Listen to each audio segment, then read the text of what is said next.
Hello, dear ones. This is Lisa, and I'm back again after being back again. After my radio silence of, 6 months from YouTube. And it's a joy to be back. And yeah, I'm really grateful for this community. I'm really grateful to those of you who watched my last video and have said sweet things and have encouraged me all along the way and offered me your support. I'm here today to talk about the Tarot de Marseille, and I've been inspired by my experience with an eBayer around this deck. The eBayer is this guy named Bill who's in San Francisco. He goes by the eBay handle SG11215, and he's one of those eBayers who kind of redeem the whole process of consumerism. You know, here we are in this like global capitalist world, and eBay, you know, is catering to all of our urges and impulses. And occasionally you just have these encounters where that craziness of a consumer world just feels like, oh yeah, this is about people and about our interactions. And Bill was really kind, really generous, really informative. And he sold me a beautiful deck. So this is the Véritable Tarot de Marseille. It's the first edition, came out in 1996. This edition is now out of print. The second edition came out in 2016. It's still in print. I knew nothing about this deck, but now I've discovered it on eBay and I own it, and it's wonderful. So I'm going to talk a little bit about this, do a little quick discussion of this in a few minutes. But I first want to just talk about the Tarot de Marseille and make a pitch for, like, you know, how great, not that I need to make a pitch, but how great this deck is and how worthwhile it is to pull the Tarot de Marseille into your tarot practice. And I'm not talking about learning a new system. So we often talk about tarot as if there are these separate systems. And most commonly we talk about the big three. We talk about the Tote, the Crowley-Harris Tarot, we talk about the Waite-Smith Tarot, and we talk about the Tarot de Marseille as if they're like three separate systems. But there's just one system of tarot. It has different lineages, different interpretations, different iterations of it. And what's really powerful about working with the Tarot de Marseille is the way in which, particularly the 4 minor suits and their configurations, can help us think about the minor arcana in general. So I super encourage you to pick up a Tarot de Marseille and start playing with it and not get too hung up on whether you're learning a new system, but just to notice what you notice. So, you know, one of the things that I notice, for instance, and for those of you who end up being interested in my Mindful Tarot mentorship program, and I'll have a separate video about that, we'll talk a whole lot more about all of this. But one of the things I notice is the way in which the round suits and their development over the course of the 16 cards differ from the pointy suits and their development over the course of the 16 cards. And I think about the way in which wands or batons form these X's, these intersections, and the way in which the scimitar influenced swords instead form encampments or enclosures that get pierced through the middle. So I think about X's and O's, I think about enclosure, I think about intersection, I think about what it is to be a cup that's right side up or upside down, what it is for precious liquid to be split among different vessels, and what it is for the pentacles or the discs or the coins to have no difference between up and down, to have a kind of Humpty Dumpty quality. It can be on its head, it can be upside down. I guess that's not Humpty Dumpty because when he falls down, he breaks. And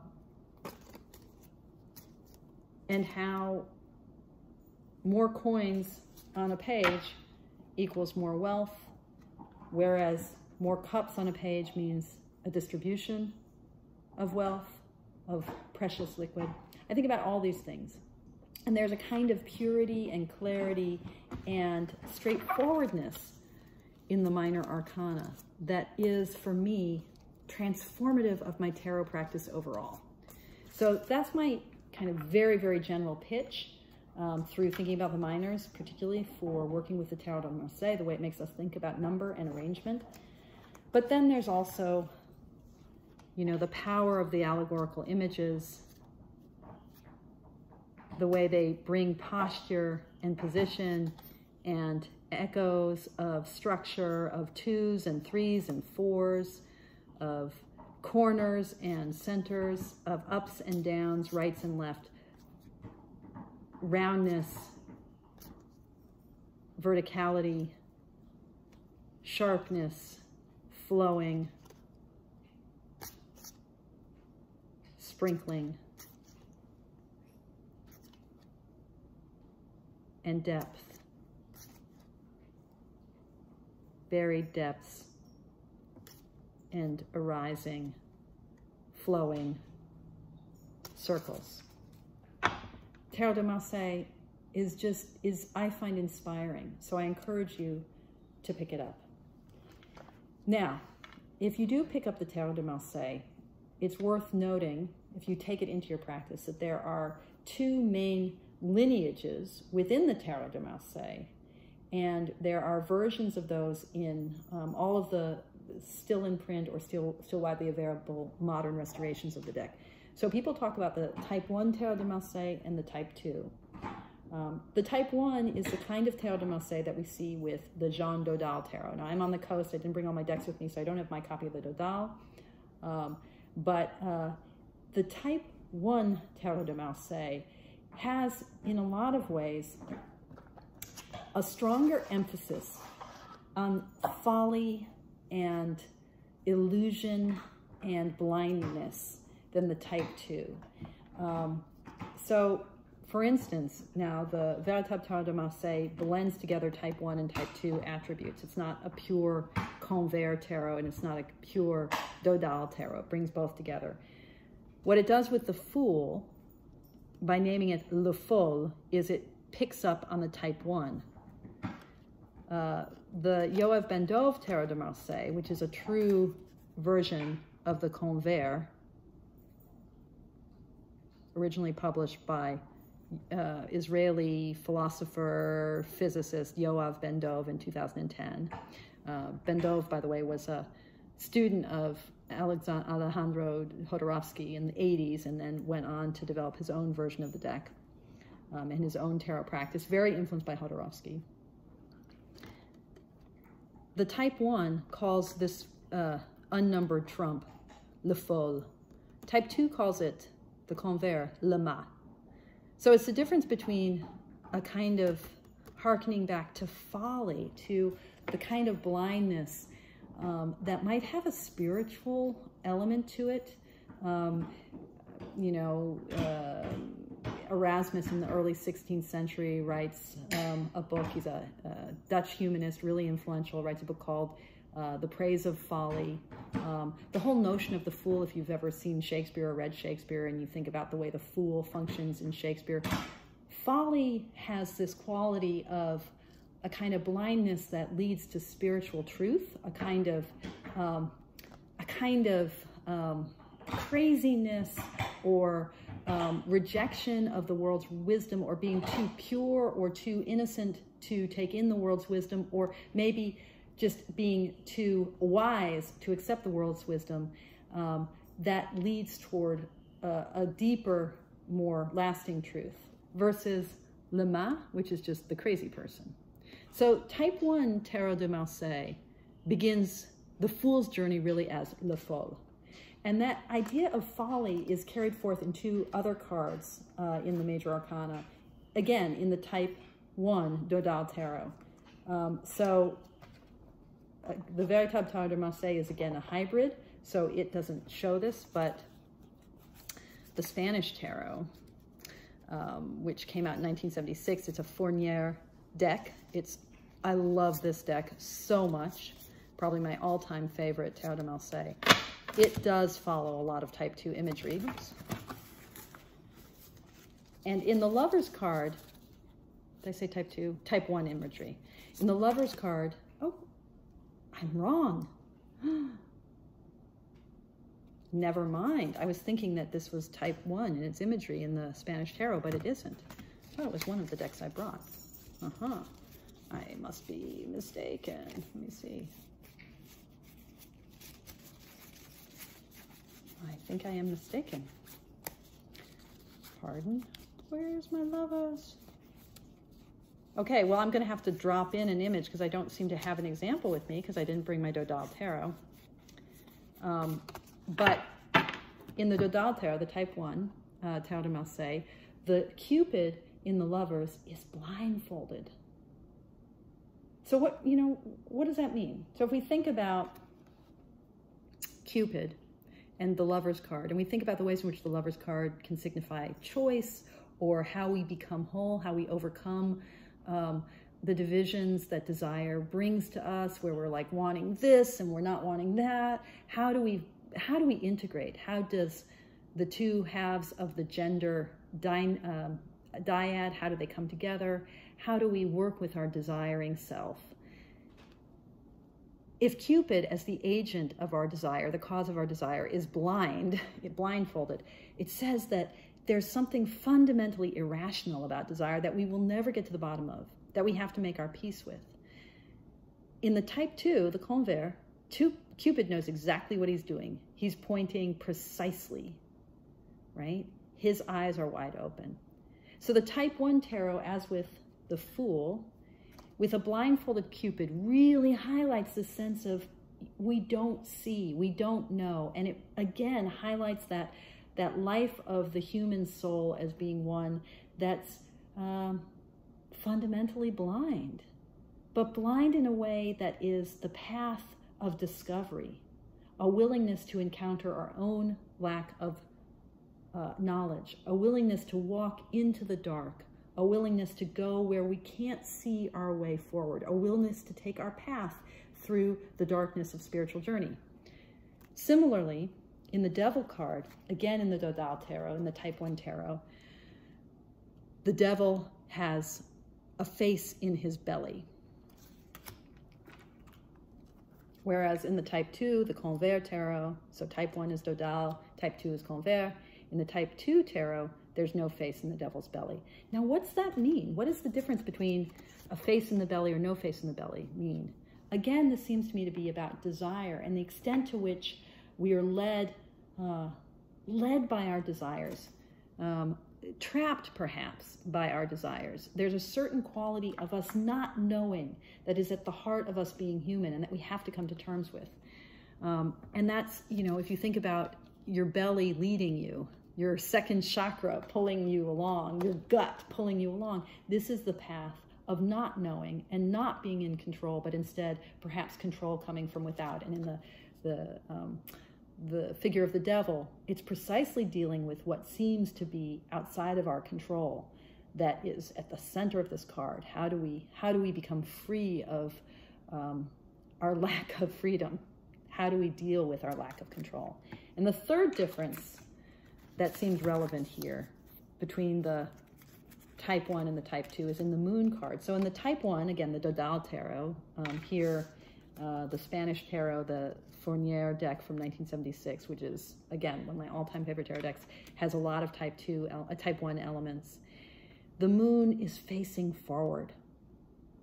This is a deck where the dark qualities of unknowing, the darkness of these watery depths that the Moon card brings forward, that dark unknowing quality of intuition, knowing without knowing.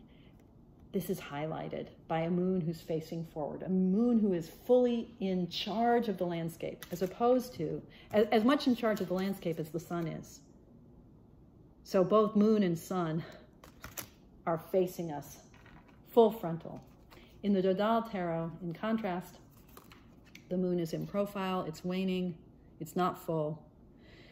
And that sense then of, this is a darkness, but maybe only a partial darkness or an equivocal darkness, something that can be overcome completely by the light of reason and the light of the sun.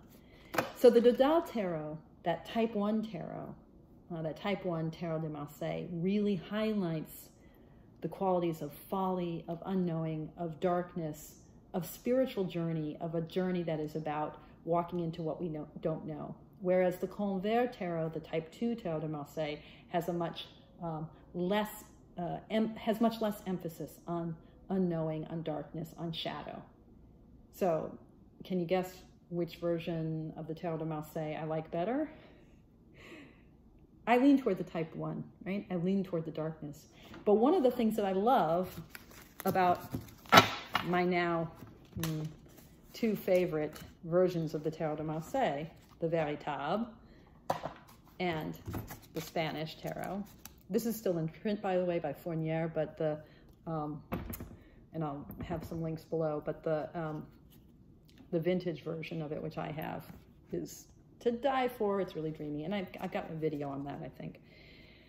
What I like about both the Véritable Tarot de Marseille and the Spanish Tarot is the way it mingles qualities of Type 1 and Type 2, particularly when it comes to the Fool and the Devil, oops, and the Moon. Oops. Oops. I guess this Moon is in profile, but the Devil is not. The Devil, you have his belly filled with a face. Okay, so Véritable Tarot de Marseille. Let me just talk a little bit about that, and then show you a little walkthrough, very brief walkthrough of 3 other Tarot de Marseille that I love, and then call it a day. So the Véritable Tarot de Marseille, I first came to know it in its 2nd edition, which is still available on Amazon, 2016. The colors, as I saw them online before I bought the deck, are just to die for. The greens, and particularly these persimmon colors and its relation to the green, just so beautiful. The color palette is just gorgeous. And I love the Marge Simpson hair on Temperance. There's that Type 1 Devil. Type 2 Moon, however. But still, like, I just love these blues. Oops. And the back of this deck with this kind of dark persimmon and a lighter persimmon and that blue. It's just gorgeous.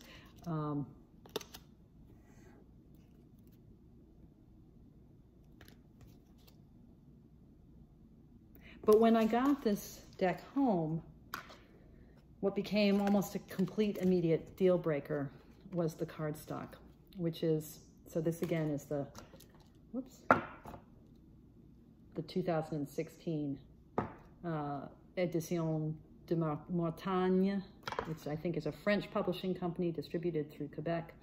The 2016 edition has this heavily plasticized cardstock. It just feels yucky and it's unshuffleable. But I mean, the colors, look at that. Look at the persimmon and the yellow and the blue and the green. I just love it, love it, love it. But what to do when you love the colors and you hate the cardstock? And then when I encountered Bill, the eBayer in San Francisco, selling this version, I was like, oh, does it have crazy thick glossy cardstock? He said no, and I was like, I want, and I got, mainly because Bill was really generous and accepted my offer and was so kind. So cardstock is much better, but the color is not as vibrant. The cardstock is like, you know, pretty much standard Lo Scarabeo cardstock. Look at the yellow halo on the papus. And this background is a little bit more dusky creamy. It's sort of it's more peach colored, if you can see that, which also further muddies, I think, the vibrancy of the colors. And so in the end, I love this deck. I love the way it brings together elements of the first Tarot de Marseille Type 1 and elements of the second. I love, in general, the color, but I feel like there's not a version of it yet that is perfect. So cardstock on the 2016 version, yucky, yucky, yucky. Cardstock on the 1996 version, beautiful, but color not so good. Could we please bring these two together? Can we have the true hybrid that does it both? But this had the potential of being my all-time favorite Tarot de Marseille, but isn't quite. Instead, my all-time favorite remains the 1976 Spanish Tarot with its bilingual names, its elements of type 1 and type 2. It's actually a reproduction of, let me look at my notes real quick. Oh, based on the 1736 Italian Piedmontese Tarot of Giuseppe Bottone. So it's a Piedmontese tarot deck, but it has those elements of type 1 and type 2 that I mentioned earlier, and it just, I mean, look at the faces, the elongation, and the color, the palette. See, that's also a type 1, that sort of Jesus figure instead of, is it a woman or is it Jesus? It's a little hard to tell. Looks a little masculine, but those are boobs, but then that loincloth is a little weird.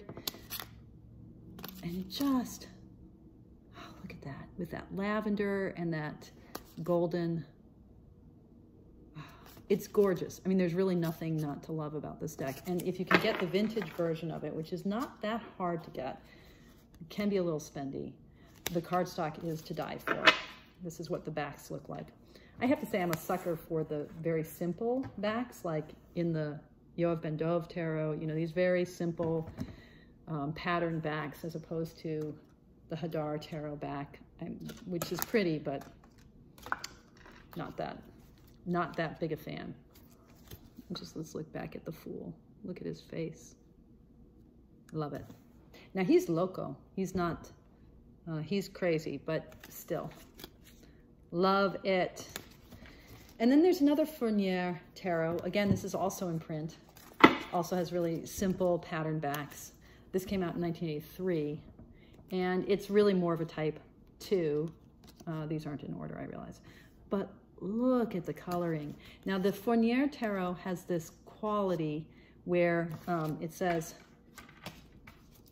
traditional designs reinforced by suggestive and beautiful coloring. So the way it was restored is to give a different color to each of the each of the 5 suits, really, the Major Arcana and the 4 minors. Those colors aren't necessarily, I don't know how symbolic they are. So we've got blue for swords. We've got this kind of orangey, rosy colored 4 cups. We have green for wands, and then a kind of yellow, greenish yellow for discs. And then the majors all have different backdrops that harmonize with their images. I'm creating a mess here. But I love the coloring. I love the expressions. I mean, look at this Judgment card. It's just freaking awesome. One of my all-time favorite Judgment cards. The only drawback to this deck that I can come up with is that the images are a little bit too small. It feels a little bit reduced because even though it's a very narrow border, somehow, I don't know, you know, I don't feel the same way when I'm working with a Spanish tarot, which has the same size cards, but somehow with the backgrounds, it makes the image itself recede a little bit. So you've got, you know, the Knight of discs, and even though the cards are the same size, this image stands out more from the Spanish tarot as opposed to the Fournier Tarot de Marseille. Last but not least, I still am a huge, huge fan and truly in love with Stuart Kaplan's version of the, what he calls the, I'm just looking at my notes here quickly, what he calls the Tarot Classic. Came out in 1974, I believe. Very widely available. You can get cheap copies of this. I don't think it's in print anymore, but cheap copies from eBay. It has that early US Games cardstock that feels really amazing. Although US Games cardstock now is really awesome too. Yeah, it was based on woodblock. It's like based on this Swiss woodblock from 1751, the Bordel Tarot, right? And what I love about it, Kaplan made the titles all follow the Waite-Smith, which is actually cool. I mean, it's in keeping with my own sense that this is one system, that we shouldn't divide it up. The Brodel Tarot is definitely a type 2, like Convert. What I love about this is the colors. Again, there's, like with the Fournier Tarot, there's an effort to have a color palette that's distinct for each of the 4 minor arcana, but also like the bubbly quality. There's just something rounded and sweet. Look at the cups. I mean, the cups, oh my God, these blues and yellows, but like these bubbly cups. The Page of Cups is particularly wonderful. And look at the Knight. Now that's a cup. It's just, this deck delights me. So I find myself drawn to the Tarot Classic and to the Spanish Tarot. Well, actually, to all of these decks as a way to rejuvenate and delight myself with the Marseille Tarot, to work with those X's and O's, those cups and those coins, the rounded pointiness of the 4 suits, and the sharply delineated iconography of the major arcana. So I encourage you, pick up the Tarot de Marseille. Don't sweat about it being a separate system. Integrate it into whatever you know about tarot. Mix and match. Try readings where you're bringing in the Tarot de Marseille to clarify a reading from a Waite-Smith deck, or where you're bringing in the Waite-Smith to clarify a Tarot de Marseille reading. Mix and match, and just allow yourself to be delighted by color and line and number and image. Okay, that's all I've got for now. I promise in my next video to talk about my tarot mentorship program, and hopefully to entice some of you to work with me more closely. Much love to you all, and as always, thank you so much for your practice.